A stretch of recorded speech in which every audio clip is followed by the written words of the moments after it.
In a world where carbs are your enemy, you need one man to help you fight your battles. That man is Jimmy.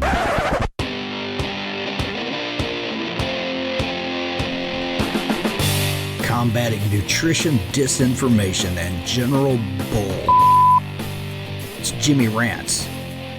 JimmyRants.com.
What's up, you guys? Welcome back to another Instagram Live, and we're here with another episode of Jimmy Rants. JimmyRants.com is the website. If you want to engage in the content live, you got to go follow me live. We do that here on Instagram. I'm at Livin' Low Carb Man, LIVINLOWCARBMAN. We also go live here on Facebook, so welcome into all my Facebook livers as well. If you missed the live, you can watch it on replay for up to 24 hours over on Instagram. So definitely go follow me there. After 24 hours, though, it disappears. So we put all the past episodes up on YouTube. Type in a keyword, Jimmy Rants. You will find the show over on YouTube. Finally, the best of the best moments of this here show are in podcast form. It's the Jimmy Rants podcast, which you can hear on Apple Podcasts or Stitcher. All of these links, you guys, are at JimmyRants.com. Today's Jimmy Rants is a special edition Q&A. So typically when I'm in my normal routine and not this crazy travel schedule that I have right now, we do an open Q&A on Friday afternoons. Well, tomorrow I'm going to be traveling on Friday afternoon, so I wanted to do it a day early. So if you have any questions about keto, cholesterol, fasting, podcasting, book writing, backyard chickens, whatever's on your mind, carnivore, whatever's on your mind, I am more than happy to answer your questions, all that's on your mind. So fire away. Let's see what you got. Bring it. All right, so let me say hello here. Hello from Indy, says Carrie. Glad you had a great trip. Thank you, Kay. Missed you while you were gone. Yeah, well, I missed being here too, Kay. So happy to be here now. And yeah, all right. So questions. I need the questions, you guys. So fire away if you have questions for me. I'm going to come over to Instagram Live here. Hi from Italy. I just left Italy, Tonello. Well, thanks for being here. Hello, Kimmy. All right, here's a question. Elite Magic Maker 7, do you have a test for cholesterol and ketone meter? And have you met Tom Bilyeu? He's a funny guy. What's up with Jimmy Rants? All right, that's a lot of different questions in one. So let me back up. Do you have a test for cholesterol? I don't know what you mean by do you have a test for cholesterol? You mean like an at-home where you can test your cholesterol? They do sell these kits like at Walgreens, CVS, and stuff like that for total cholesterol, but it's totally meaningless. So it doesn't make any difference what your total cholesterol is. You can probably run a complete cholesterol panel. That way you get the triglycerides and the HDL and all the breakdown of everything. And that's typically around $50, $60. You could probably get that one run for through this company. There's several companies online you can have that run to have them pull your blood. LabCorp will pull the blood. So go to privatemdlabs.com. There's another one, anylabtestnow.com. There's a few states that don't allow it, but most states do in the U.S. Outside of the U.S., I'm not sure how you would have that run. But don't worry about your cholesterol. It's not a nutrient of concern. Don't don't worry about something that's insignificant. I would much rather you test your inflammation levels. I would much rather have you test your blood sugar levels. I would much rather have you test your fasting insulin level. All of those show you much more about your health than your total cholesterol. All right, what was your next one? Ketone meter. There's several ketone meters out there. Precision Extra, Keto Mojo, Keto Coach X. There's all kind of different ones that are out there. And have you met Tom Bilyeu? Not only have I met Tom Bilyeu, he used to be with Quest Nutrition back when they were nothing, and he used to be my contact with them. But I was on Tom's health, Impact Health show last year. I went to Beverly Hills, California, in his mansion there, and we recorded, and you can see it on YouTube. Go look up Tom Bilyeu and Jimmy Moore, and you'll see where I talked about fasting for about an hour with him. So, yeah, I know Tom Bilyeu. So, all right, let's see what we got here. Tammy says, "Hi, Jimmy. I know you hate when I bring up weight loss, but just finished a 90-hour water fast and actually gained weight. Why?" Great question. And it's not that I hate bringing up weight loss. I just think weight is not the be-all, end-all. And we always attribute, when a weight change happens either up or down, we always attribute it to the diet that we're doing or whatever modality that we're doing in our nutrition. In this case, you did a 90-hour water fast and you actually gained weight, you said. So 90 hours is not that long. What is that, about 4 days? 3.5 days? So there's a lot of reasons why you might have gained weight. Were you especially stressed during that time? See, this is the thing. This is why I think the weight issue is such a non-issue. It's the 1980s called, and they want their thinking back when it comes to diet and its impact on your body, because everybody from the 1980s worried about their weight. I think the new way of looking at things is what's happening metabolically. So I have a lot of questions back for you, Tammy. So when you gained that weight, and you didn't say how much you gained, was it a pound? Was it 10 pounds? Was it 50 pounds? What did you gain? That would be helpful. I do know that plus or minus 5 pounds is pretty normal at any given moment. So you could test your weight right now and then test your weight in 90 hours from now, regardless of what you do. And if it's within 5 pounds, that's pretty normal with the water weight fluctuations and some of the other things that change. So if you're not eating any food at all, then certainly you should be losing weight, that's for sure. But what was your hydration level like right before you weighed the second time? So many questions there. Were you stressed? Did you have anything abnormal happen in the midst of that? Give me more details and I'll see if I can help you investigate what was going on. Alicia says, "I've been doing beef and butter fasting. Second day, I went to pulled pork and butter for lunch. Can I do ham and eggs for dinner and it still work?" Well, I've never heard of a beef and butter fast. And I hate the word fast when it's talking about eating, because fasting is not eating. We need to come up with a better term, because it's definitely not fast. But yeah, I mean, ham and eggs, that sounds delicious. So I'm not real sure what your purpose is there. Are you just trying to dial things in a little more? Sounds like you're trying to be somewhat keto carnivore with what you're doing. And maybe that's what it is and not fasting. That's weird. All right.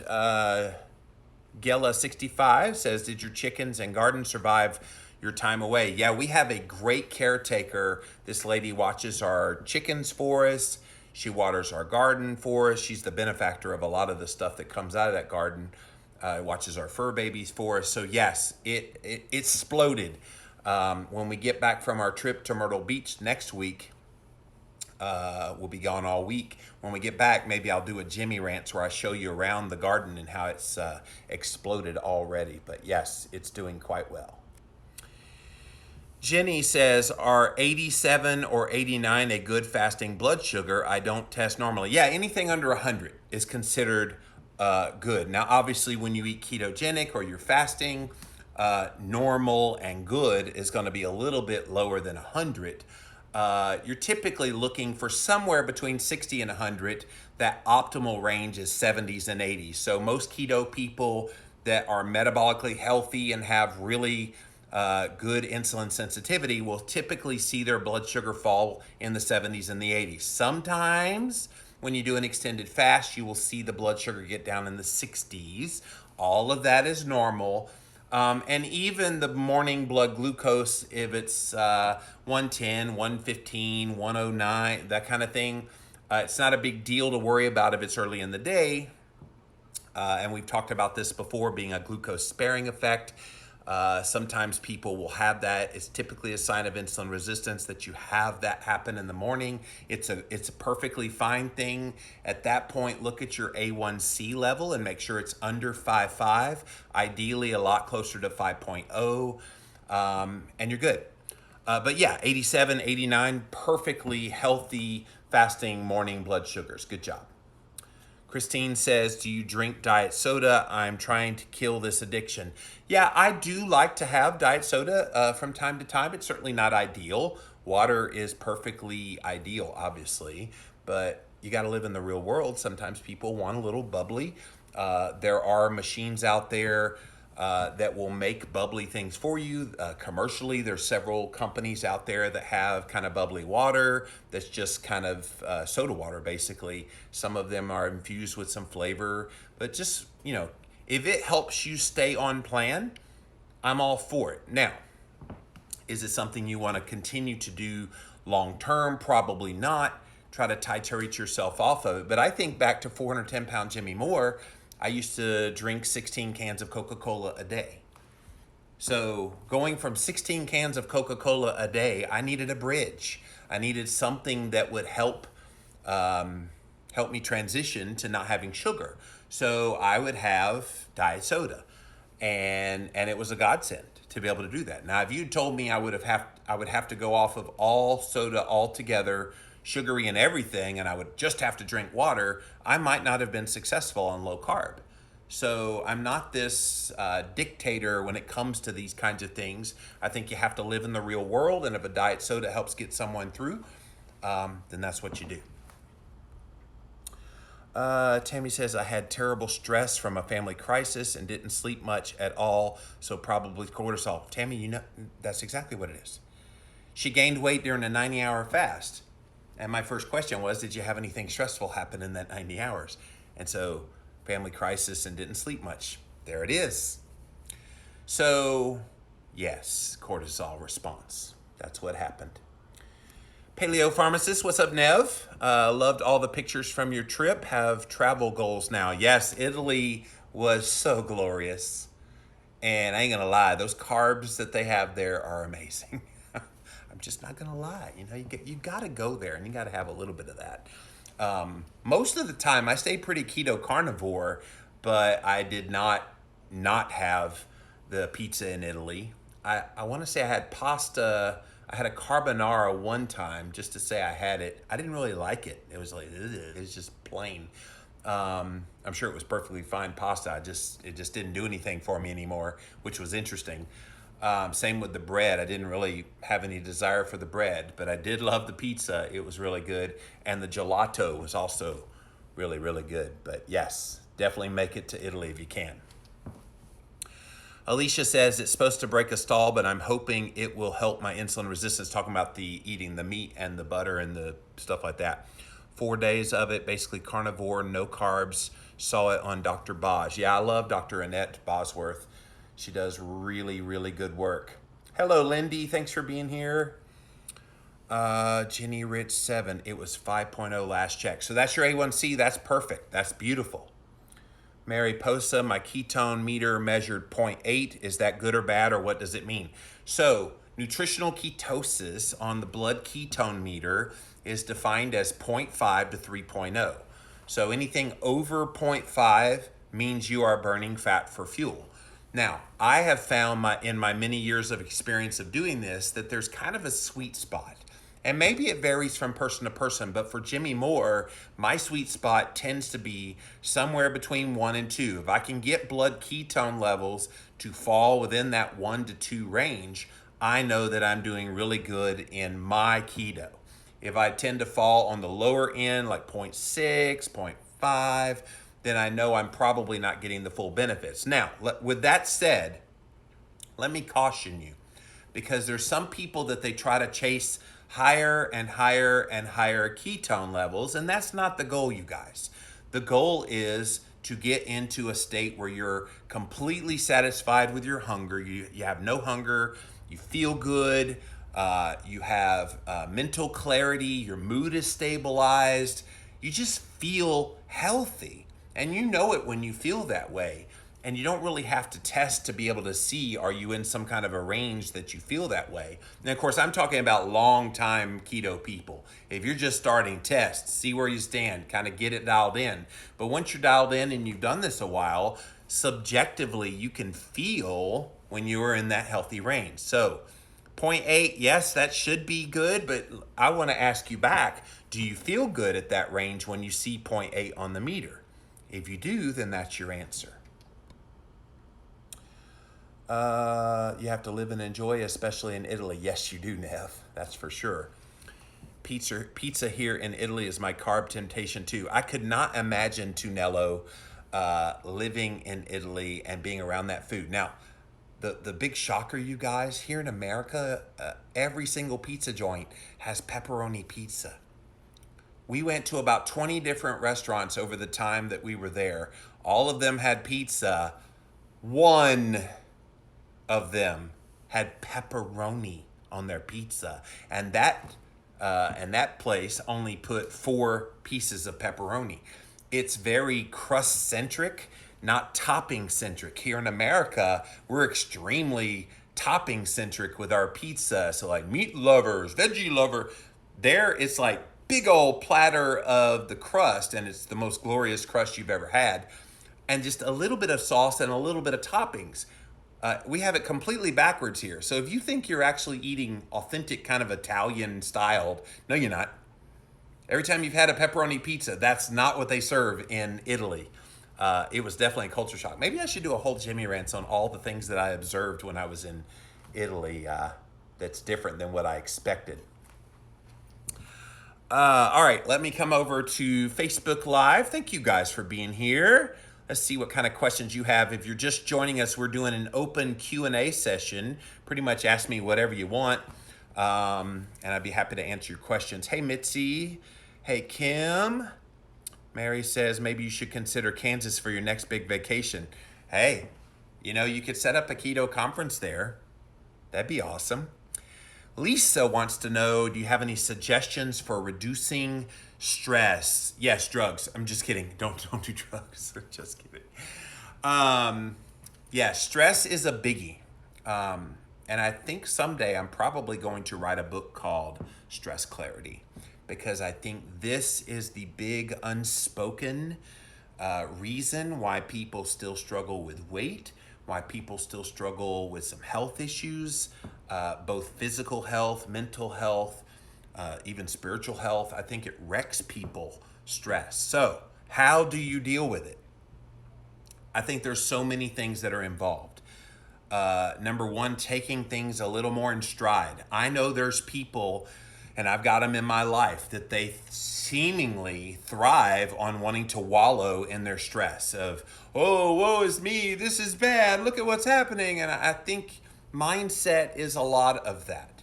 If you set in your mind, you know what, stuff happens in life, and you just roll with the punches, I think that could manage a whole lot of stress if we did that. Another thing you can do is regular prayer if you're a Christian, meditation, and there's a lot of apps for that out there where you can meditate. and get a lot of really great feedback. I've been using this device called Muse. You basically stick it over your forehead, and it's an app that goes along with it, and it walks you through kind of a meditation session. I did a 10-minute meditation this morning as part of my recovery coming back from Italy. So meditation is a big one. Another one is, and don't devalue this, but exercise. When you exercise, you can work out some of that tension. It's just amazing how good that is. And really anything that makes you feel good and happy. I've got a hot tub downstairs, so I love popping in that thing just to and just kind of relax. I think sometimes we get so caught up in the day-to-day struggle of life, so to speak, that we never stop to just relax. That was another observation from Italy. Nobody was like uptight. Nobody was like stressing. It was just like, we're very chill. That was a horrible Italian accent, but they were just chill the whole time. It was just amazing. And I'll be the first to tell you, Lisa, I'm still working on this. This is one reason that I'm taking 6 months off starting in September. My goal from September to February is to not have to think about anything related to doing my work that I do with the podcast and this Jimmy Rants and book writing. I'm just going to let go and implement a lot of these strategies that I'm talking about with you to see if it helps. Because I do think stress reduction is such a key in why some people, despite even a really good ketogenic diet, really clean diet, still have trouble having weight on their body. I know that a lot of the weight in my midsection has a lot to do with cortisol. And not just that it's high cortisol. I actually have the opposite issue. Recently had a bunch of tests run, and my cortisol is super low. And that also has ramifications that are negative. Everybody, oh, you got high cortisol. It's not always high cortisol that causes the problem. Sometimes it's very low cortisol. In the morning time, you're supposed to have like 11, 12, 13 as your cortisol level as part of waking up. Mine was 4.5. So I've got some adrenal things going on that we're working on. So it's another sign of stress impacting the body as well. So there's a multiplicity of things. If I can figure it all out, Lisa, I promise you I'm going to write a book about it someday. But it's a biggie. I think stress is the big unspoken reason why people still struggle in weight and health issues. And everybody wants to focus on diet. Everybody wants to focus on exercise. But nobody wants to talk about the role stress is playing as a monkey wrench in it all. Tracy says, my LDL is up. I am not a hyper responder because I don't exercise and I don't have a lot of lean mass. My trigs are 65 and HDL is 65. So are you worried, Tracy?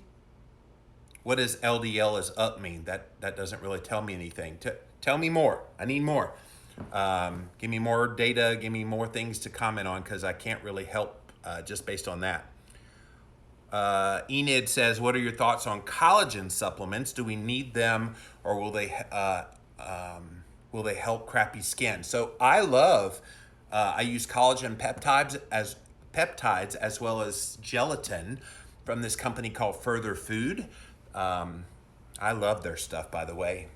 If you've ever seen me post on social media, those little heart gummy things that I make, basically it's a recipe of 1 cup of water, 1 scoop of the Further Food gelatin and or collagen peptides, and 1 scoop of the electrolyte powder from Keto Vitals. So you can get all of that, the Keto Vitals you can get on Amazon, Further Food, I believe it's furtherfood.com, and then water from wherever you get water from.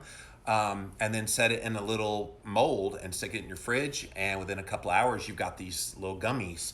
And we usually just pop a few of those gummies in our mouth to get the electrolytes and the collagen, and it's great. I think it's great. I think some of my skin that has cleared, everybody talks about my glowing skin, and I think it's both the keto carnivore along with these gelatin and collagen supplements that I use. Glad you're back. It looked like an awesome trip. It was an awesome trip, Louise. Thank you. Tracy says LDL 188. So, Tracy, let me tell you a little secret about LDL cholesterol that's on a standard lipid panel. So you said your trigs were 65, your HDL was 65, and your LDL is 188. So that means your total cholesterol is upper 200s, right? So people freak out about that because their doctor thinks that they're, oh my gosh, over 200 total cholesterol, could have a heart attack, and they try to strike the fear of God in you. The problem with an LDL of 188, you said, is it's LDL-C. LDL-C is not a directly measured number. A lot of people, they think that it is, but it's not. It's estimated, calculated based on this equation. It's called the Friedewald equation. And what they do is they take all of your other numbers on your panel and it spits out this LDL that's calculated, okay? The problem is when you eat keto, you have triglycerides go under 100 and you have HDL cholesterol go over 50. When those two numbers are there, trigs under 100, HDL over 50, that LDL gets miscalculated. Meaning sometimes it will show that you have more LDL than you actually have. So the standard lipid panel doesn't really tell you a whole lot. So what you want to run instead is this thing called an NMR lipoprofile test. I have all of this, by the way, in my book called Cholesterol Clarity, What the HDL is Wrong with My Number. Go to cholesterolclarity.com and it takes you right to the Amazon page to get that book. But we explain all of this. So get the NMR and it shows you an LDL number that maybe you haven't heard of before called LDLP. And also on that panel, they have one called a small LDLP. That is the key number that you're trying to get lower and lower and lower. And when you eat keto, that small LDLP is a low number. High carb eaters may have a lower LDL-C, which is on that standard panel, but their LDLP might be elevated along with definitely their small LDLP, which is the kind of LDL that's truly bad. I hope all that makes sense. Definitely go get my book and they'll explain it more. Tracy says A1C 5.4. That's great. Under 5.5 is typically considered good. Try to reach for 5.0, but 5.4 is nothing to sneeze at. Mitzi says, what blood markers indicate fatty liver? Is there any correlation between A1C and fatty liver? That's a great question. And we know fatty liver is related directly to insulin, and that fatty liver is a sign of insulin resistance. So what blood markers indicate fatty liver? I would think if you have elevated fasting insulin levels, that would be an indicator that you might have some issues going on in there. I know that they can actually go in there and actually test for the amount of hepatic fat that's on the liver. So blood tests, what other blood tests? I know there's I saw Dr. Mark Nietzsche is on here. Maybe he can chime in with specific blood tests that you could run. There's probably liver enzymes you can have run that would determine fatty liver disease. But I would think insulin would be at the key of it all. And is there a correlation between A1C and fatty liver? Again, if your A1C is elevated, that would be another sign that probably fatty liver is an issue. Tammy says, my grandmother always said her family pizza was the bread of the day. She never put much on her pizza. Yeah, it's amazing. I never realized that until I went to Italy. So Terry says, stress book, yes, please. Yeah, I'm still trying to figure it out, Terry. If I figure it out, I will definitely be writing that book. Tammy wants to know, are there any supplements that will help lower your cortisol? I would think anything that helps to relax you. So one of the best supplements for relaxation is magnesium. In fact, I was in Sam's Club a little bit earlier and I was walking to the bathroom, and on the way there they had the all these kind of supplements lined up, and I saw one called Calm. And so I picked it up, turned it on the back, and it said ingredients, magnesium. I was like, that's all that's in there. Just take a magnesium supplement. But yeah, magnesium would be great to help you lower it. But I would say beyond anything that you would take exogenously as a supplement to help lower cholesterol, I think deep breathing will lower your cholesterol. Meditation will lower your cholesterol, your cortisol. Sorry, I had cholesterol in the brain from that earlier question. Will lower cortisol. Meditation, even some light exercise, infrared sauna, just anything that would help you chill. Red light therapy would also be helpful. I've been really into that lately.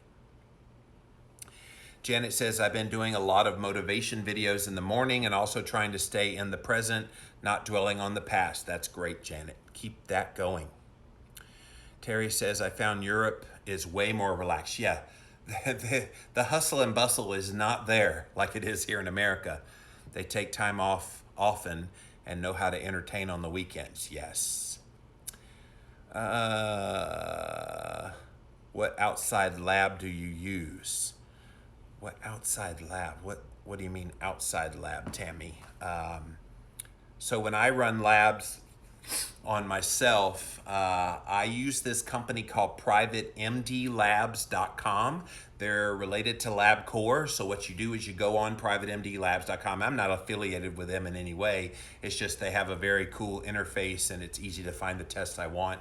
Labtestnow.com. There's a bunch of companies out there that make this available. But you order the test that you want, except for like 4 states it's not allowed, but every other state it is. You order the test you want. They send you requisition papers. There's an attending physician there that signs off on them. Then you go down to your local LabCorp office, which is typically close to the hospital. And they pull your blood and you get back the results in an email within about, well, it depends on the test.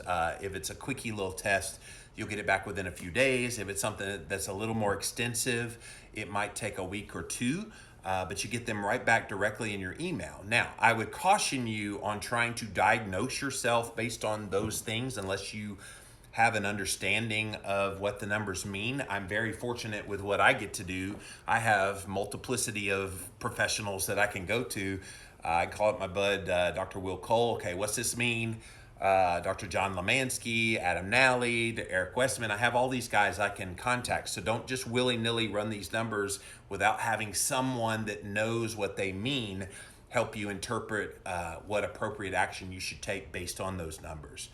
But if you're just like watching your fasting insulin, for example, you can run that number and just keep an eye on what's going on there. That's one that I have to run on my own because my local doctor stopped running it and I had to fire him last year. Bonnie says, someone I know uses a very low carb wrap, no sugar. I thought keto do not use grains. He said, yes, keto people do not, but a very low carb is okay. Would grains affect your ketones, even if it's a little amount, like 5 or 10 grams? I don't eat grains at all, and it has very little to do with the carbohydrates. It has to do with grains have this property about them that goes well beyond its carbohydrate content. They are anti-nutrients. An anti-nutrient is something where when you consume it, it blocks your body's ability to absorb specific vitamins. So if you're trying to take in, let's just say some of the fat-soluble vitamins, vitamins A, D, E, and K, and then you have grains with those fat-soluble vitamins, your body can't absorb those vitamins. That's not good. So why put your body through that? What are you getting out of that low-carb wrap that has grains in it?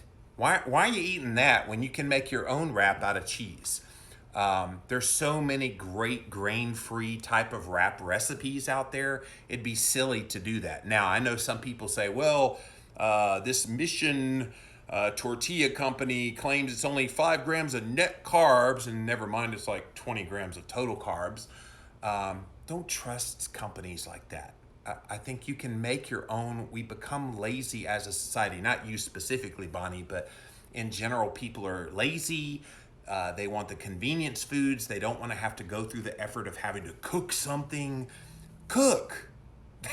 That's the big thing that keto has rekindled in so many people is they didn't used to like to cook and now they do.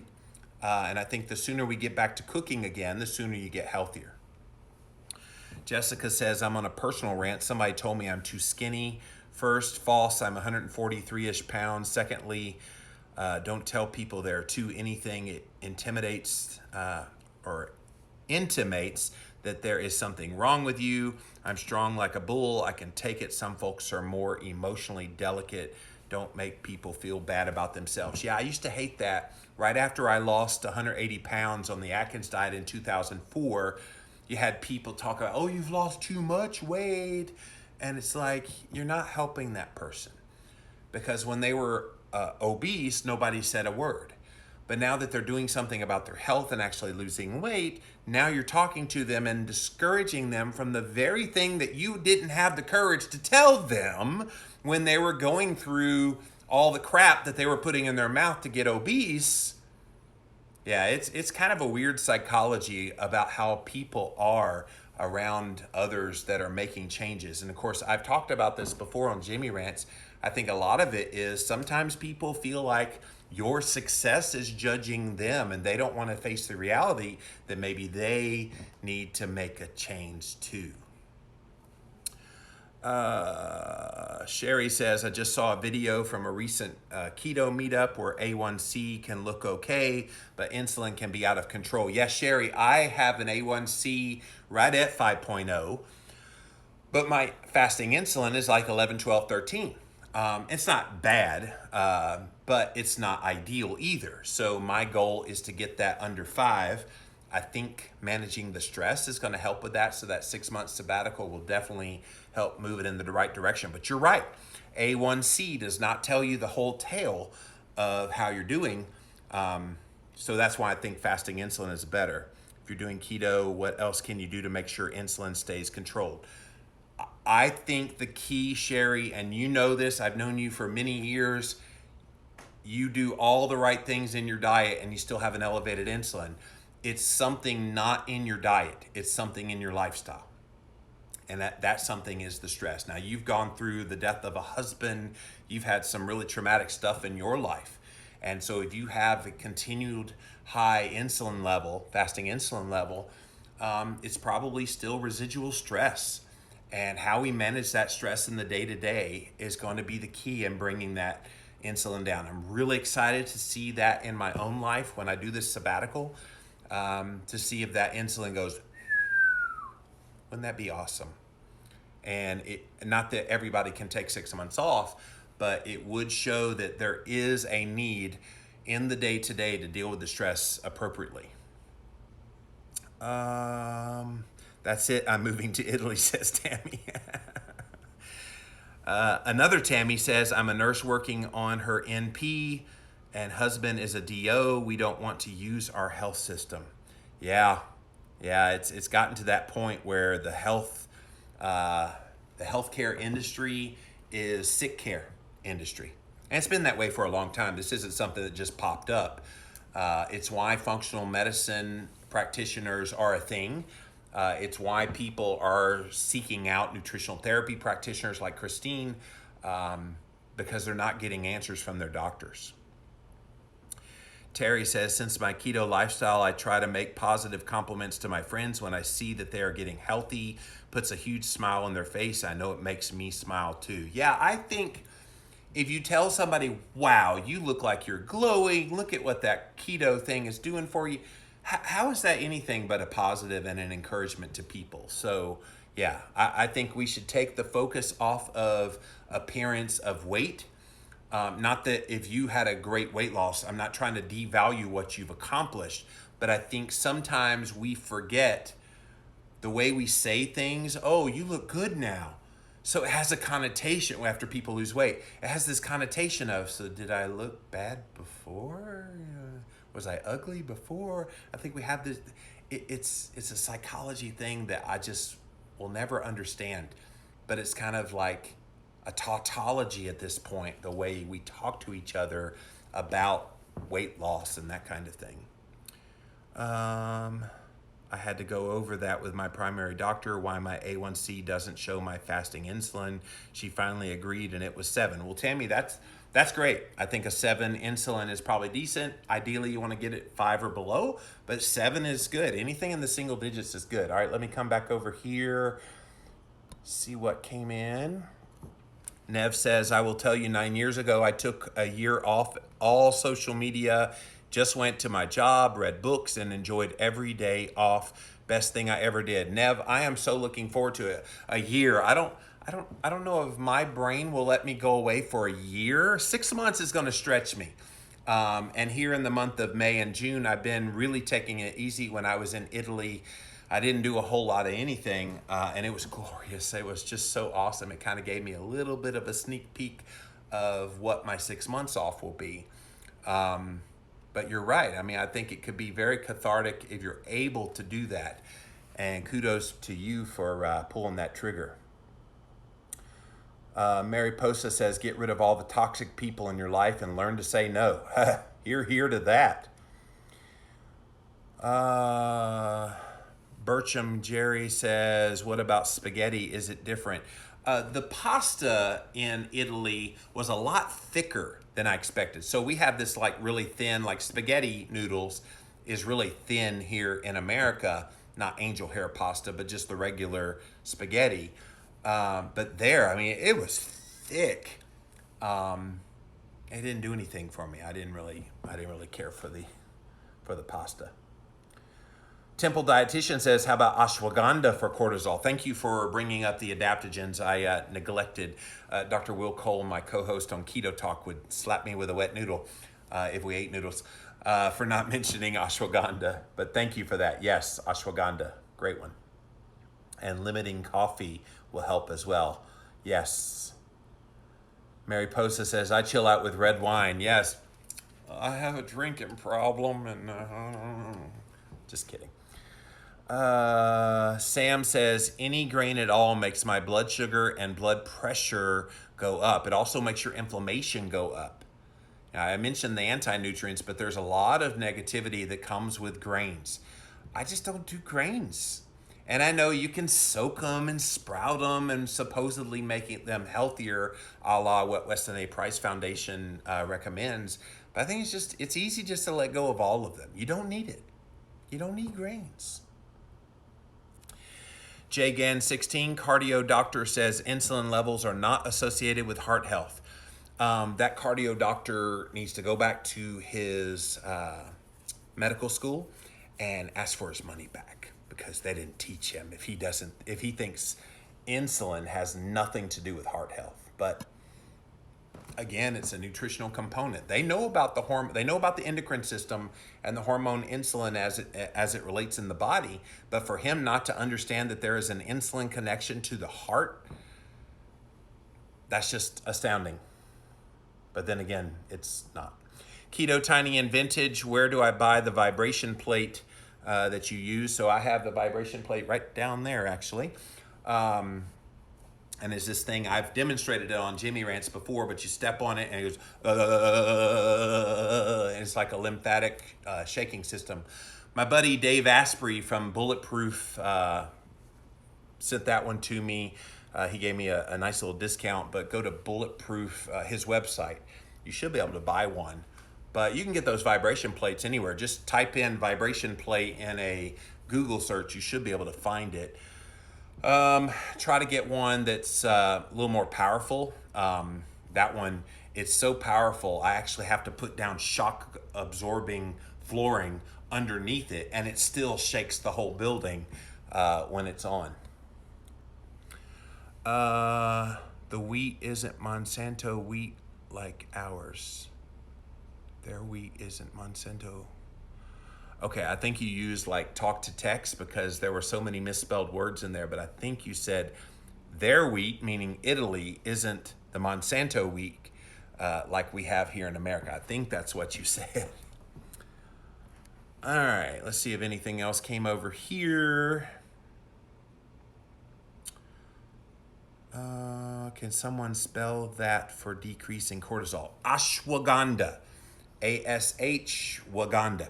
Waganda, I believe, but ashwagandha is how you say it. Hope that helps, Tammy.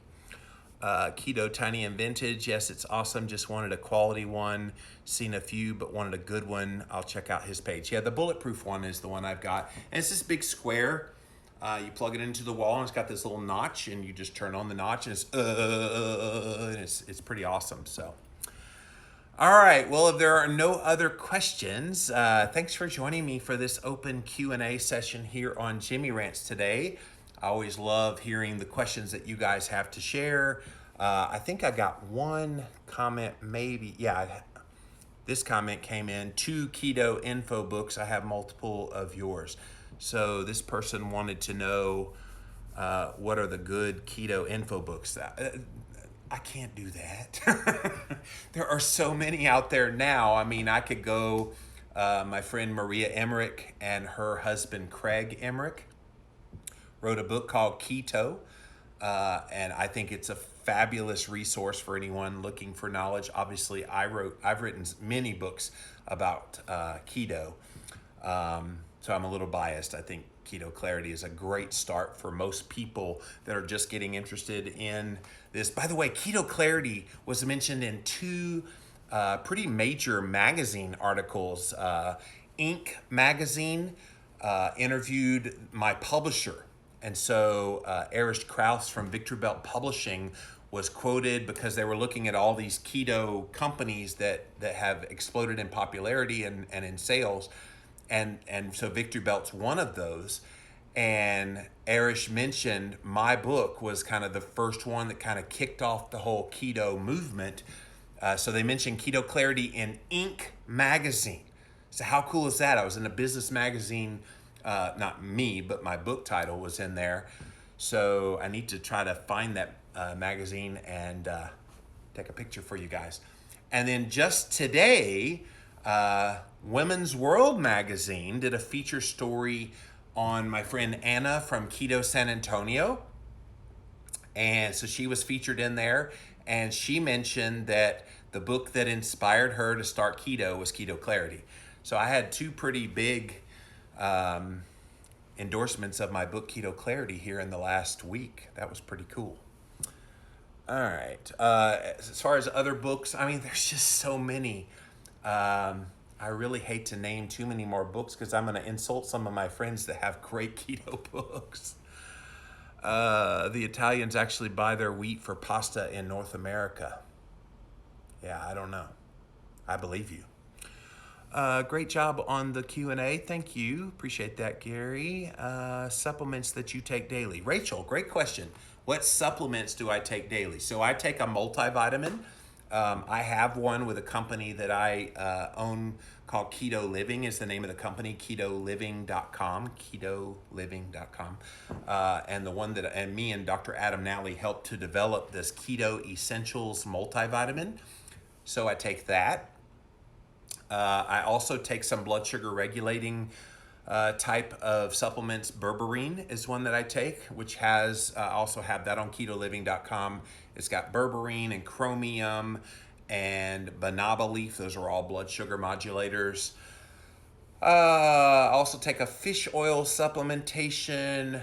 I've got kind of some digestive enzymes. Christine's got me on a few things with her nutritional therapy stuff that she does, that she just sticks it in the thing for me and I take them.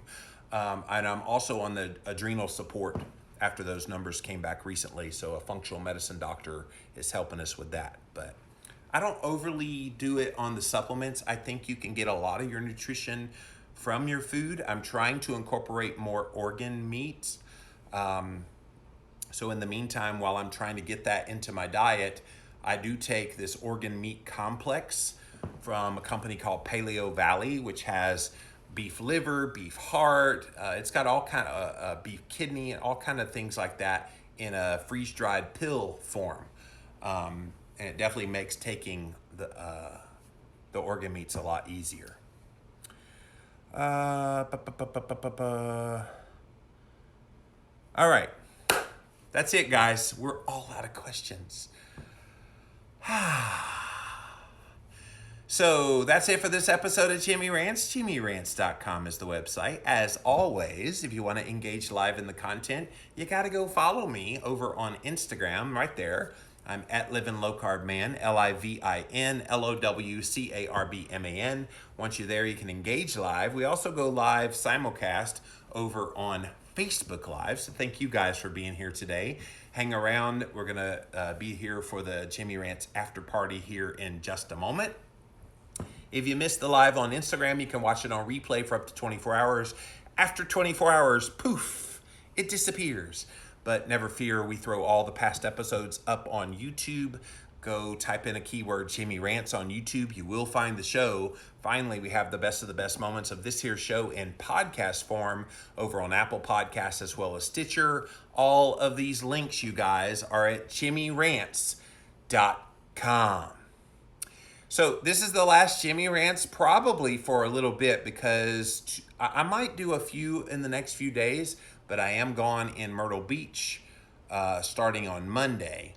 But we're traveling a little bit tomorrow and this weekend. I'm not sure what my internet access will be like. I know I won't be here on Facebook, but I might be able to pull some on Instagram Live. Just don't know what my schedule is going to be like just yet. So when I see you again, Instagram, we'll see you then.